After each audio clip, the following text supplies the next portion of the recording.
समाजवादियों का नारा रहा है कि बेकारों को काम दो या बेकारी का दाम दो, दवा पढ़ाई मुफ्ती हो, कपड़ा रोटी सस्ती हो।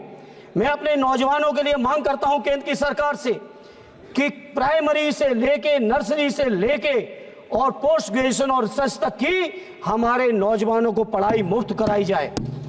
हमारे नौजवान न केवल पढ़ने के बाद जिस तरह से भटक रहे हैं, रोजगार के नाम पे लाठी खा रहे हैं। इलाहाबाद में अलग लाठी चल रही है, लखनऊ में 69 रियासत शिक्षक अलग लाठी खा रहे हैं, देश के अलग अलग इलाकों में अलग अलग लाठी खा रहे हैं। उनके नौजवानों को लाठी ना मिले बल्कि सरकार की ओर से नियुक्ति पत्र मिले, ये हमारी आपसे प्रार्थना है।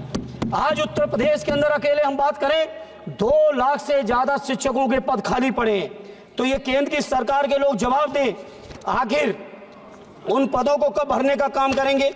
पेट्रोलियम के दाम के नाम पर लगातार, ये सही है कि प्रधानमंत्री जी की बात का विश्वास देश की जनता ने किया, उनकी बातें उनके भाषण पे लोगों ने भरोसा किया, हमें विपक्ष के होने के बावजूद स्वीकार करने में संकोच नहीं है। लेकिन वित्त मंत्री जी जब इतना भरोसा किया है तो आखिर उस भरोसे को पूरा करने की जिम्मेदारी किसकी है।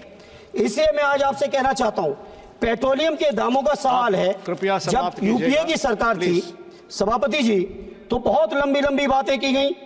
उस समय पेट्रोल का दाम केवल 70 रुपए था 14 में, और आज बढ़ के 100 रुपए हो गया। सभापति जी अभी तो शुरुआत कर पाए हैं, कृपा करिए। डीजल का दाम केवल 57 रुपए था उस समय, आज 90 रुपए है।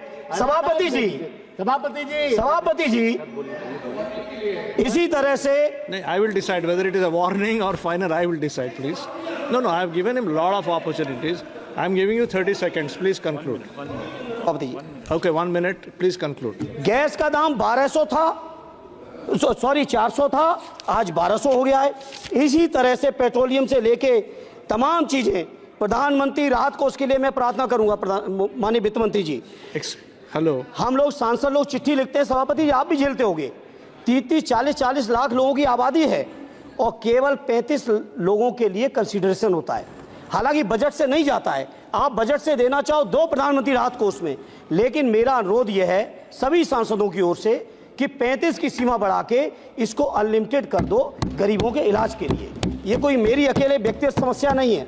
मनरेगा के मजदूरों को रोजगार दो, अग्निवीर की स्कीम को लागू करो वापस।